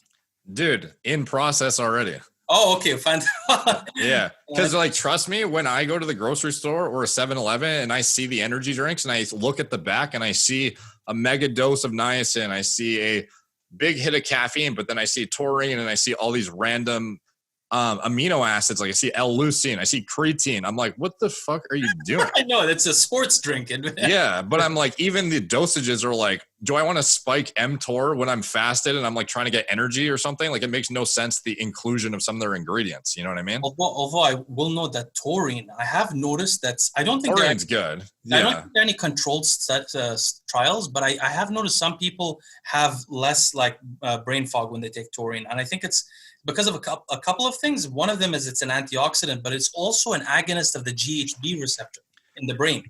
It also helps protect your testicles while you're on steroids. Oh, really? Because of the antioxidant element? Yeah, I think so. It prevents some of the toxic effects of, there's one study in particular, it's always referenced by the DECA-only crowd, where taurine prevented all of the, attenuated a significant amount of the effects that nandrolone would otherwise have on testicle health. Yeah. Really? Yeah. Well, taurine is a natural ligand of the GHB receptor, I think, if I remember correctly, which is how it causes some calmness. And then it also has antioxidants. But the point is, are you going to make your drink like one of those five-hour energy ones, or are you going to make it like a beverage, like the Red Bull kind of? So initially, the first thing I realized when I was looking into this is, why do all these energy drinks suck? And then I realized suspending an actual efficacious dose of the ingredients I'd want to put in, it was just not possible. I wanted to put in like 3 grams of tyrosine into an energy drink that's carbonated. And then one of my manufacturers said, you won't even get 250 in there. And I was thinking, well, once I got down to the brass tacks of what I could fit in it and have it not fall out of suspension, it was like, it sucked. So that's me, what I was curious about. How can you keep it in suspension? Yeah, exactly. Yeah. So the first thing we're looking at is, and as well as when it comes to these cans, shipping them is a bitch. So it's like, if you're not looking to get into distribution in retail chains, if you're like me and you're very focused on e-commerce, from your own warehouse, shipping right to the consumer, it makes no sense for me to get into shipping these giant pallets of product that have a very low margin. Like energy drink margins are not necessarily good when you're getting minimum order quantities, and they're so fucking big to ship out, versus I could make a pre-workout that has 40 servings in a tub that's like this, that costs, $40-$45 versus a pallet of energy drinks that's like 5 pounds and costs $25, and the margins are horrible and the ingredient profile is subpar because I can't even fit the profile I want in it without it being crashing and just tasting like shit too. So how about sorry to interrupt you, but I got excited. No, how about this? I know you can't suspend that much stuff, but yeah. I'm sure you can suspend all the cholinergic. No, yeah. So just the cholinergic drink. How about that's what I'm trying to do. Oh, really?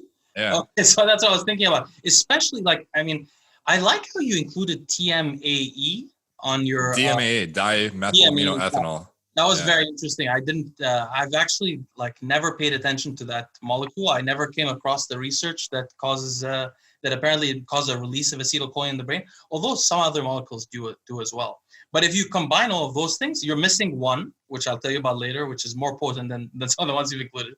But I think that would be an incredible drug. Don't say it live on the podcast. No, I know, I won't say it. Okay, good. But the point is, like, I feel like the whole world has never experienced what, like, having the mental clarity of choline, like, they don't know what that is. So this is a advantage over other energy. Oh, yeah. Yeah. Yes. There's a lot of people with MTHFR polymorphisms that don't realize they're over depleting their choline too, from what I anticipate. I feel like that, well, maybe not the public. Yeah, of course. But in our world, MTHFR is like the most overpopularized outcome of genetic research. Right. But I mean, like, a lot of people have it. It's not like, you think they'll feel better in general just because of having more phosphatidylcholine in their system? Yeah, because like when you're recycling, homocysteine and methionine, you can, if you don't have enough, or if your MTHFR polymorphism, depending on how severe it is, you end up back recycling, like choline gets partitioned. Instead of going to acetylcholine, it turns into betaine, which then goes into the recycling pathway and otherwise over depletes choline and acetylcholine. And it seems like there's a lot of people with this polymorphism. So I don't know. That was just another angle I felt made sense. But obviously from the cognitive component, things like alpha GPC, stuff like that, it makes a pretty significant difference, I find, in terms of mental acuity outcomes and whatnot. Well, it makes a huge difference. It is the most prescribed drug for dementia, period. I mean, the most prescribed drug for dementia is donepezil, which is just an acetylcholinesterase inhibitor. So if you're literally going demented and you can't remember anything, your doctor's best bet is to inhibit acetylcholine breakdown.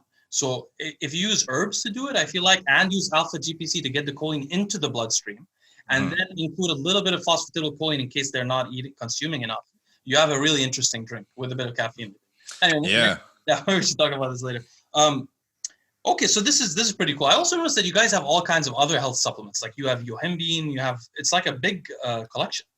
Yeah.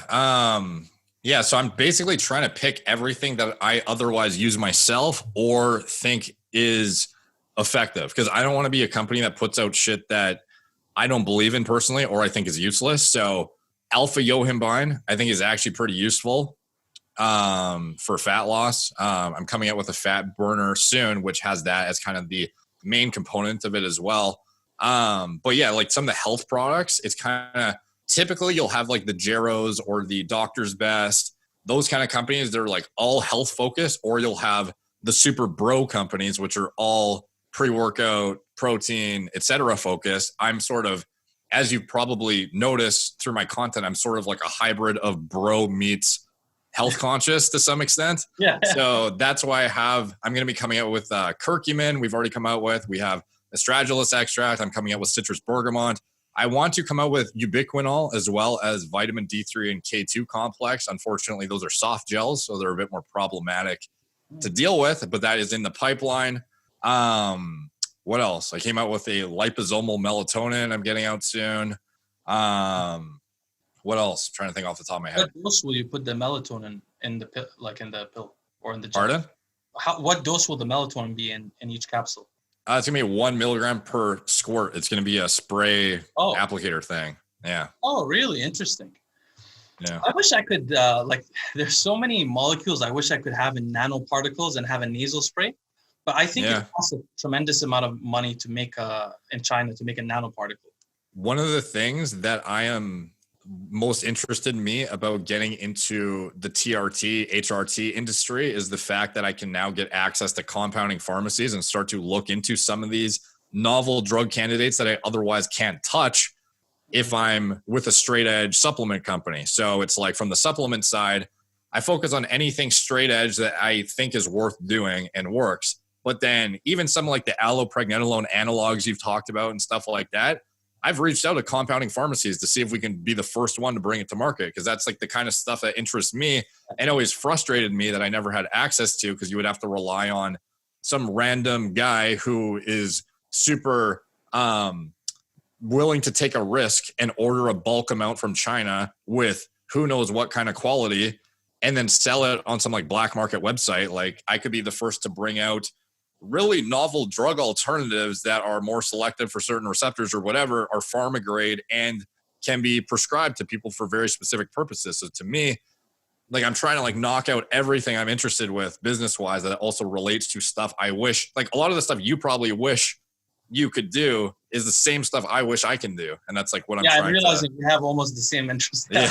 Yeah. Which is basically like getting all these molecules that haven't been produced yet that are really specific. Like there's interesting molecules that like deal with very minute issues with neurotransmitter systems that can improve cognition. I wish I wish I had the time and the energy and the finances to go put these molecules out and put them in one product that combines them.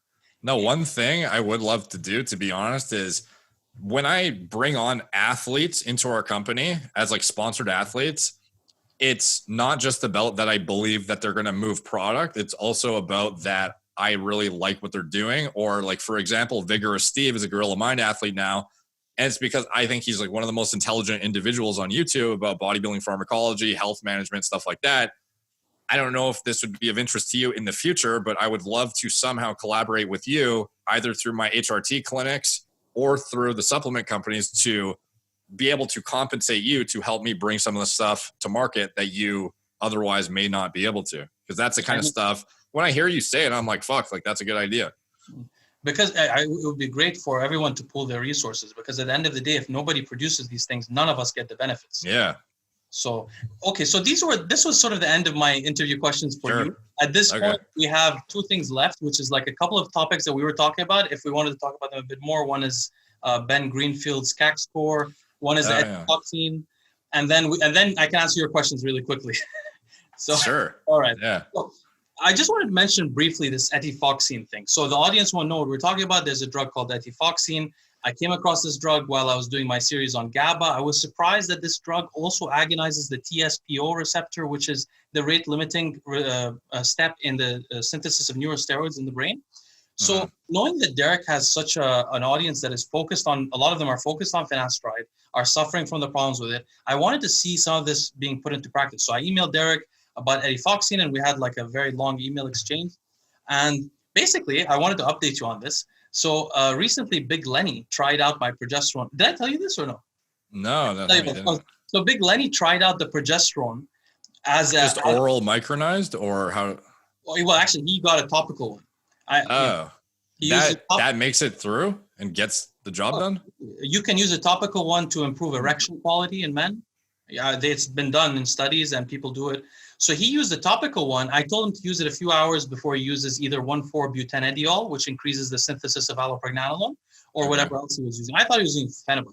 He used it a few hours before 1,4-butanediol, and he told me it caused him a huge issue at the gym. He was staring at all the women. He was going crazy, and he was surprised it amplified all of the sexual drive effects that came from it. So the main reason I've been interested in like solving this thing, other than finasteride, which I take as well, but because of prostate issues, is because I was interested. So I have a lot of people who use SSRIs who end up with a little bit less sex drive.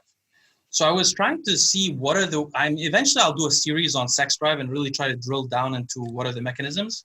You know, one thing that I'm actually surprised of is the fact that you use finasteride strictly for prostate health as opposed to hair loss. And you don't, like, being the neuro science guy, I'm very shocked that you don't care about the potential deprivation upstream of some of that stuff, or you don't care about the potential increase of, I don't know if you've seen the data that implies that you may otherwise be prone to different, more rare types of cancer when you take or when you block 5-AR. I haven't seen the cancer stuff. No, it's very like extrapolated, but some people do think that there's like one type of cancer, the one that you think that you're reducing when you take finasteride. On the surface, it seems like it's beneficial, but then there is a more. Yeah. Well, that I've come across, and then you don't worry about any of that stuff. Like I don't think that's correct. I really don't think it's correct. I did some digging into some, like, I forgot what they're called, but the prostate specialists, doctors, some well-known ones, and saw their personal opinions on whether, because you know that people with prostate enlargement, they take Proscar, so it's the same thing. So the question was, does Proscar cause increased risk of aggressive prostate cancer? And he didn't believe so either. So they're still giving Proscar to people with benign prostatic hyperplasia. I don't think that were there other cancers you came across? No, it was the aggressive prostate cancer that you're referring to. Do you take 5 milligrams per day? No, I take 1 milligram. Oh, okay. I mean, I take Propecia. Yeah, because my father has a really enlarged prostate, and it caused him a lot of difficulty in his life. And just anticipating that coming, I always made a rule that after 30, I would start taking finasteride, although I took a little bit of time. The main issue for me is the eyes, because I take so many things to optimize brain function. I don't even notice the difference in the calmness or anxiety or anything. But okay, so that's the etifoxine thing. The other one is Ben Greenfield. So is this the guy who has a podcast on one of the podcast stations? I've seen him before. Yeah, he's like one of the premier biohacker, longevity-minded, ancestral living kind of guys. Like, I'm sure you've come across that space. Yeah. You know, it has a lot of crossover with what you talk about. And they talk about how, optimal diet models based on your genetics. They talk about a bit less about pharmacology than us, but they're still, they'll try like research chemicals if it's promising, stuff like that. And he's probably one of the main, if you were to ask, who are the top biohackers on social media, a lot of people would probably put him up there in the top 3. Interesting. I'm totally unaware of these other guys who are interested in like longevity and stuff like that. So basically, you texted me saying that he had this interesting CAC score. But you agree now, you understand the idea that it happened like a couple of decades before, there was some trauma, and then this shows recovery. So it's actually a positive thing. Yeah. I got that after you elaborated. But what's more alarming is the number of bodybuilders walking around the bodybuilding industry saying, I just did my calcium scan and I have a 0 score, and I'm 35 years old. So I have no plaque, which is completely irrelevant. The calcium is a recovery on the plaque. You might have a lot of plaque. Like, without naming any names, there's one bodybuilding guy who has a YouTube channel, big YouTube channel, and he has a stint in one of his arteries, which means he has a tremendous amount of plaque, but he has a 0 CAC score. So he always tells people that he has a 0 score. And then I get a lot of people like booking consultations with me. They're like, I have a 0 CAC score. I'm like, that means nothing. You're 20 years old. If you had a CAC score of anything, that would be the information. Yeah, your video with Tony that you did a while ago now, where you talked about how his CAC score of 0 was not indicative of cardiovascular health.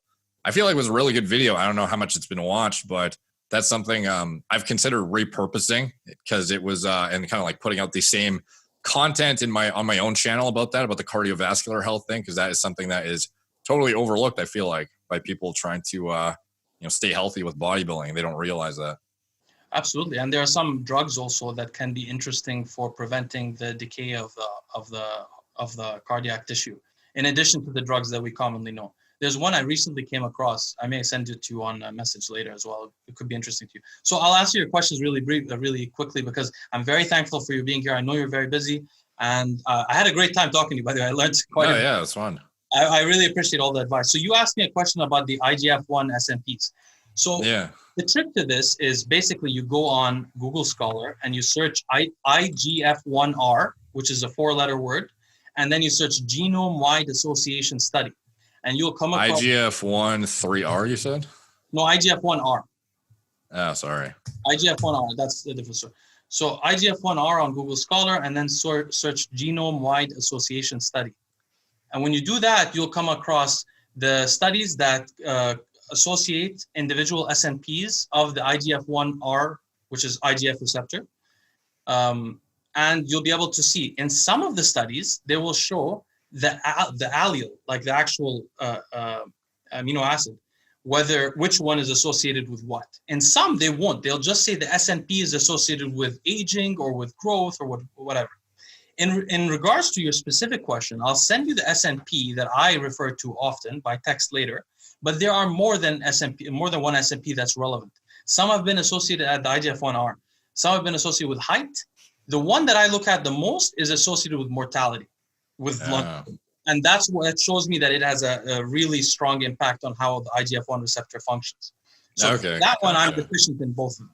Whereas my wife is, I guess that's a good proxy, because if you otherwise had more expression of that, you would age quicker. So it's kind of like if you're, getting that, Yeah, you mentioned before how like the more you replicate cells, the closer you are to getting to basically dying, essentially. So I imagine the more you respond to that, the more closer you're going to get to dying quickly, which could otherwise be as a proxy for bodybuilding progression, I guess. I don't know. Like that's the way you're determining it, I'm assuming. Yeah, exactly. Because the more your cells divide, the more you get to that U-turn or whatever the T at the end of the road. And for you to get to the T at the end of the road, they need to divide. For you to get bigger from growth hormone, you need to divide. So, but there's other polymorphisms also. The point is that the researchers, specifically near Barzilai, associated these different SNPs at the IGF-1 receptor with mortality, and the only one that had a statistically significant impact on mortality was that one SNP. So that one seems to have a huge impact on the replication of cells. But so that's one answer. But generally, my approach is to look for the gene, go to the genome-wide association studies on Google Scholar, and go through the papers and tabulate them. So basically what I did is that over the years of me looking at my own genes and as well as family members, I started to like record papers that I go through and record like this SNP, this allele does this allele is associated with this. So over time, I had enough notations. In fact, to be honest with you, this is another business opportunity actually, which is that I have better notations on the genetic stuff than the big companies do. Like there are companies, I'm forgetting their names right now, but there are companies. Strategy and stuff like that. Well, that's an example. I have better ones than theirs, and I have a better but what I need to do is create a program so it can save me time. Because you have to manually do it right now. Exactly, which is why it takes me so long. Yeah. Yeah, but there's definitely opportunity for that as well. I'd love to have you go through mine if you ever were able to. Well, absolutely. If it's something, especially if it's something short like the longevity genes, that's very short, by the way. You could send me. Do you have a 23andMe? Yep. I could look through the really important ones for you. Okay, awesome. Take me 20 minutes. Yes, send me your exactly. Sure, will do. Thank you. Keep it between us, of course. The next thing is the Rev-Herb agonist. So as you know, I injected just before speaking to you. Yeah. So I've tried injecting with, I've only tried 30 milligrams. I buy mine from a company named Amino Asylum, which is a nice guys. They also send me some nice American flag pants, which I will do. That's funny. They're very nice people. But the point is I used it. I have had some clients use the oral versions and not had, actually one client used the oral versions and not had a response. I don't think that it's bioavailable orally. It's like 2% or something like that. I don't remember. I didn't see it in any of the studies, and I read all the studies on the subject. So maybe it's one of those things where it's like people come up with a statistic that wasn't actually in the data and they assert that, and it just becomes widespread in the community. Like RAD 140 has a 90-to-1 tissue selectivity, when in reality, it's like one of the most androgenic things I've ever seen. Yeah. That's like the kind of shit that just like, for some reason, one guy says it and then everyone goes on saying it. It's very true. But yeah, so the point is it's very effective. Like the way I look at hardwiring a guy's circadian rhythm is to mega dose melatonin and to take SR9009 in the morning for a few days in a row. I don't know if you want to do this because you seem very happy being a vampire, but if you wanted to switch it over to I think it's really effective. Like, I mean, obviously I've read all the studies on it, and I imagine that it would just be like hardcore setting you to be awake, but it does do that. Like have you injected it? No, I think I have some from, I think Tony sent me some like way back in the day that I might still have. But the thing I was interested about, like, it seemed like that was a pretty primitive one. I don't know if that's still like the premier version of that.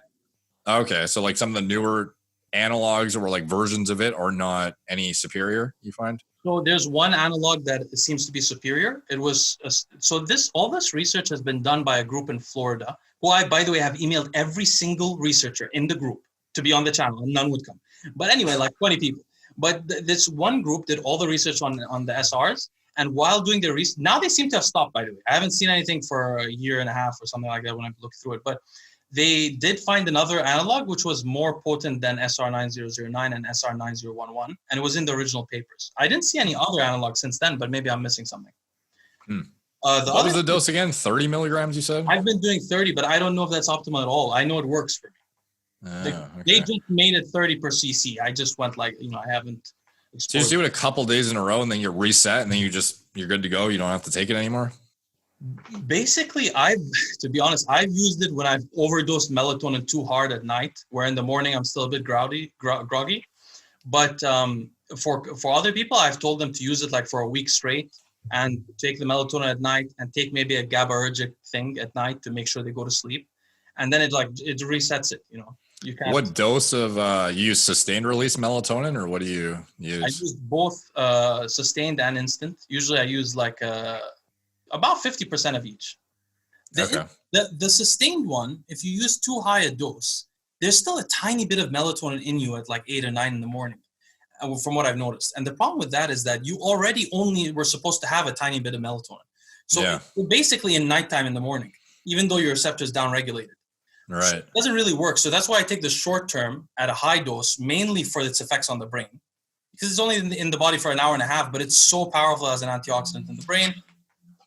How much would you take per serving for the average person? Like, how a normal dose of instant release is like 3 milligrams typically in supplements. Would you do like a 1.5 sustained, like a 1.5 instant, or what would you have like a base level serving be? To fix the sleeping pattern? Yeah, just assuming somebody was going to generally use a melatonin supplement. Generally, or to fix it? Like long-term? If it's long-term, I try to make people titrate up to as high a dose as they can handle. I guess like as the base level that somebody might take every day kind of thing. I mean, there's a few ways to think about it. The base level is below 3 milligrams for sure. I don't know what the amount is exactly. I tried to work out a couple of times, but it's a very small amount that's released in the body. So anything above like 1.5 milligrams is a pharmacologic dose. You're trying to get something else out of it. And from what I see, I made a video on this, but it has a lot of signaling effects and a lot of free radical scavenging that's very attractive. And the other element of it is that it goes into the brain so easily. So a lot of the damage we accrue over time as we age is due to oxidative stress in the brain or inflammation at the microglia that's not dealt with. So I think melatonin can deal with that. You asked the healthiest diet based on ancestry. I have a particular opinion on this. So I'm half white and half Arab. So this is really confusing for me because obviously I'm really into this field also, and the ancestral eating and all of that. And how can I ancestral eat? For me, it would be like eating a lamb and drinking some beer. It's like, it doesn't make sense. So what is my ancestry then? Is it like most of my mom's side are Anglo-Saxon. And then the Arab side is totally different. So it doesn't really make sense for me. What I did notice is that the most conservative researchers in the field or people who are interested in it will tend to be from one background, like Walter Longo is, for example, Italian. And so they just adopt the elements of their cuisine that they find attractive. Like if you're Indian, you'll put in turmeric. If you're Italian, you won't put in turmeric. Why won't you put in turmeric? The idea is that your ancestors have not had turmeric for the last 50,000 years since they separated from the Indian people. And therefore, your body won't recognize it's a hormetic stressor. So instead of your body upregulating glutathione synthesis as a response to turmeric, it'll actually get harmed. So the idea is instead of the Italians shouldn't have curcumin? That's the idea. Walter Longo, for example, doesn't take turmeric. What's his diet like in general? Just out of curiosity. I think that this is very true. I used to think that this, I used to put more weight on it, but then I realized the studies on turmeric are not just using it. They're not actually using Indians at all. And so you see a biphasic effect, and you see that they end up fine. Biphasic meaning that like a high dose will harm them, but a low dose, even though it causes a net positive with a negative and then a positive. Okay. So basically, I don't put too much weight in this at all. What I do is try to look at C-reactive protein. If the person's C-reactive protein is going a little bit higher, then their diet is not working for them very well. Or maybe other of inflammation. So the other thing you asked about is my current stack. So I tried to write like notes to try to explain how my stack is on it very genuinely. Look, Nick Trigilli, I have a podcast with Nick Trigilli, and Nick Trigilli asked me once, he's like, what do you take? I was like, bro, it's really long. Honestly, it's just too long. He thought I got the feeling that he thought I was trying not to tell him. So like, just take a picture, bro. So I was like, I'll take a picture. So I went to the fridge. I took a picture. I took a picture of all the supplements, and he's like, holy crap. So it's really a lot. And then I told my wife, I was like, Nick told me to take a picture of the supplements. So she burst out laughing because there's too many supplements. So I take about 40 to 50 supplements. But the way I try to like organize how I think of them. So I take some medications, like for example, because you asked what medications and what supplements. So for example, I take like ones you've heard of, like rapamycin, ezetimibe. I take rosuvastatin. I don't take them all the time, but I take sometimes. Rosuvastatin. I mean, there are a lot of medications, propranolol. Recently, I've even like a couple of days ago, I experiment a lot as well. So recently, what do you think of nebivolol? Nebivolol, the reason why I don't use it is because it increases nitric oxide synthase. Oh, so you think more cancer potentially? Yeah, exactly. More damage, Okay. more reactive molecules. Sorry. So that's the main reason I don't use nebivolol. But I like how specific it is. You know, it is the most specific of all of them. And Yeah. yeah. Have you used it? That's why I was asking, because if I was interested in that class of medication, that was going to be my like premier candidate. But I guess if you're like entirely longevity minded, then that NO vector would be, you know, problematic or worrisome, I guess, right? So the most attractive beta blockers are propranolol because it's a sledgehammer. Atenolol doesn't pass the blood-brain barrier, so it'll lower your heart rate and affect your blood pressure, but won't affect your, make you anxiolytic or anything like that. Then obviously nebivolol, because it's the most specific, it crosses the blood-brain barrier very well, and obviously it doesn't reduce the heart rate when people exercise and all that. And then there's another group of them, one that starts with a C, that block both the alpha and beta receptors. But to me, the most interesting one was propranolol because it has the most effect on psychology. Okay. Gotcha. And the most effect on adrenaline in general. And I feel like lowering adrenaline a little bit over the long term will have a big impact on my health, particularly being a like sympathetically driven person myself. So there's a lot of medications. Then there's like, I try to break these up. Like there are hormetic ones. Like I gave you an example, moringa. I wrote examples here. Did you cover all the cardiovascular related pharmacology you use already? Like what ARB do you use? Do you use an ACE inhibitor too? No, I don't use an ACE inhibitor. I think they're inferior medications. I use specifically telmisartan, and I used to use valsartan, and I think most people would be more happy with valsartan. 40 or 80 milligrams of telmisartan. I don't even use 40. I use 20 because my blood pressure. Oh, wow. Low. Okay.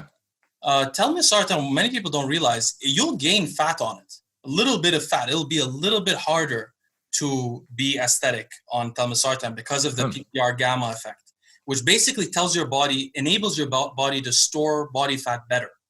Some people argue that the PPR delta agonism is what makes it beneficial from a body composition context, and they argue that it improves your body composition rather than hinders it.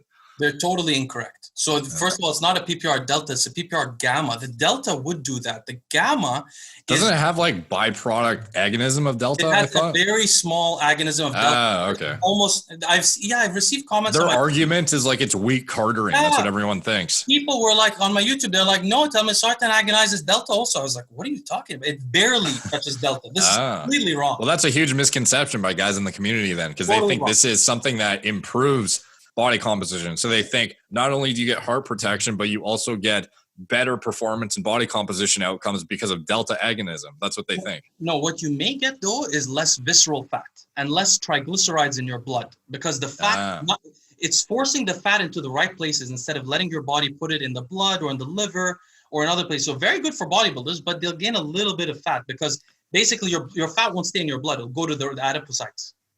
What do you think is a reasonable target heart rate and target blood pressure? Like 110/70 and like a resting of like 50, or like what do you consider healthy?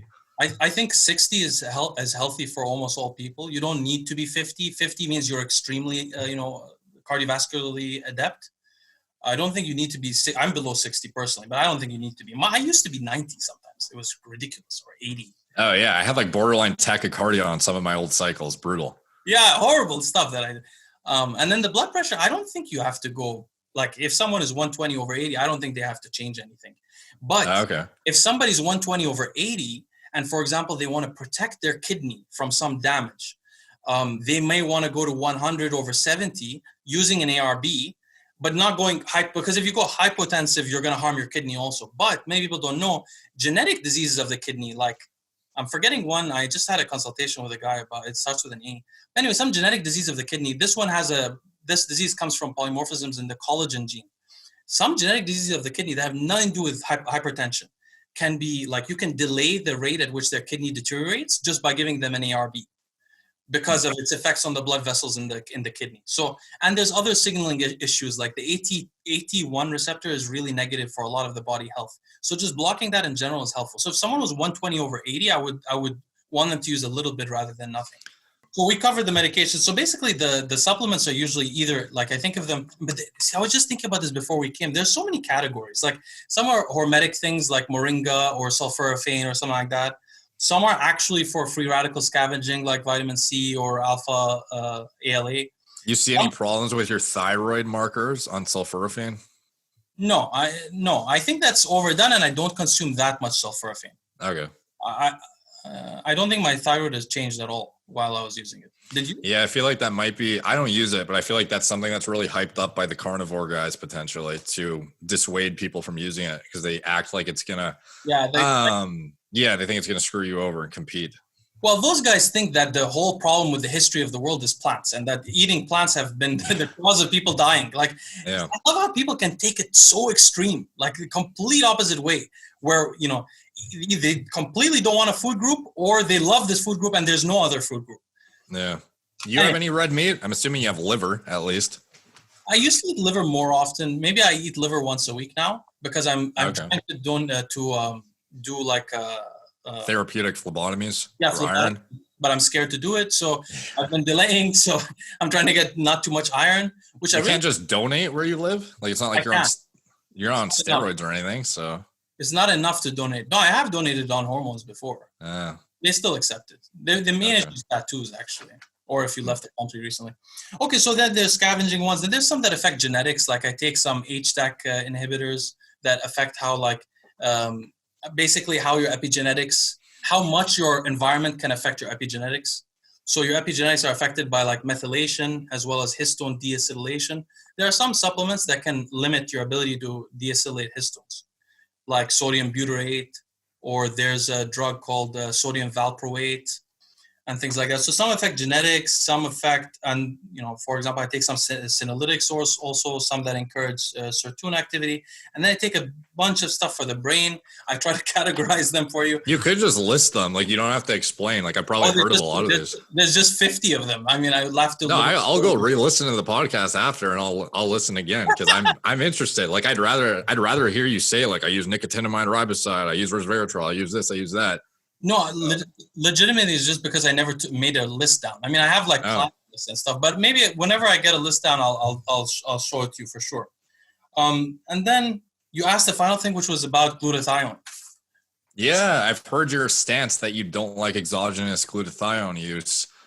Is it just because you think it's going to have negative feedback with producing it endogenously, or what's your... Yeah, I used to have two concerns. The first concern was that I was thinking maybe you could reduce oxidative stress in the body too much to the point that you would reduce apoptosis, which could be a bad thing in the long term. I no longer think that's true. I don't think that you can reduce all the oxidative stress in your body from an injection of glutathione. I don't think that's possible. The only remaining concern is that maybe you could impede the synthesis of glutathione somehow in the long term. I'm just personally afraid of that. I have injected glutathione before, many times. I've seen short-term effects of it. And you asked a brief sub-question, which was the oral glutathione, reduced glutathione. There are studies, you can find them, where they compare reduced glutathione to NAC, and NAC always wins. So reduced glutathione is so unbioavailable that the cysteine, the donation. That's what the studies say. Me and Vigorous Steve have trialed the oral reduced glutathione pretty extensively, and I get the same effects from it. And so does he. His skin literally goes whiter when he uses it. He told me that also, which means that it must work. But the studies actually show that. Maybe I'll send you one of the. I don't know if I have them saved, but I'll try to send it to you later. If your skin gets whiter and you feel it, then it works.